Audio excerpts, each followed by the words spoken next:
Opinion shopping এ যেতে হবে, তাহলে কিন্তু আমি একদম টায়ার্ড। তো সেই দিনটা আমার কাছে একদম নাইটমেয়ার হয়ে যাবে, এটা মানে দুঃস্বপ্ন।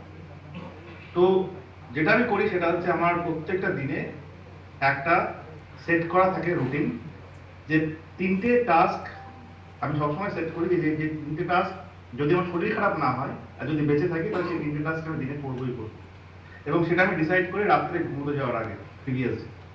সেই 3টে টাস্ক হয়, হয়তো আমার কোম্পানিতে কোনো একটা কাস্টমার সাথে কাজ করতে হবে, কোনো একটা ভিডিও বানাতে হবে আমার ইংলিশ বা বাংলা চ্যানেলে, বা ফ্রি কোড ক্যাম্পে কিছু লিখতে হবে, বা কারোর সাথে মেন্টরশিপে কিছু কাজ করতে হবে, বা ওই উইকের জন্য আমাকে লিঙ্কডইনে পোস্ট শিডিউল করতে হবে।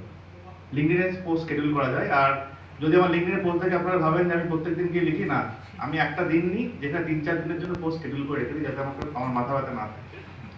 তো এইভাবে প্রত্যেক দিনের যে টাস্ক আর তার সাথে প্রত্যেক উইকের যে টাস্ক, এটাকে আমি যথেষ্ট অপটিমাইজ করার চেষ্টা করি। আর এটা একদিনে হয়নি, এটা হয়েছে বিগত প্রায় মানে অনেকগুলো বছরে। তো প্রথমে কি হতো যে একই দিন ওই যে বললাম এতগুলো জিনিস আমাকে করতে হবে, এই জিনিসটা ভীষণ নার্ভাস করে দিত।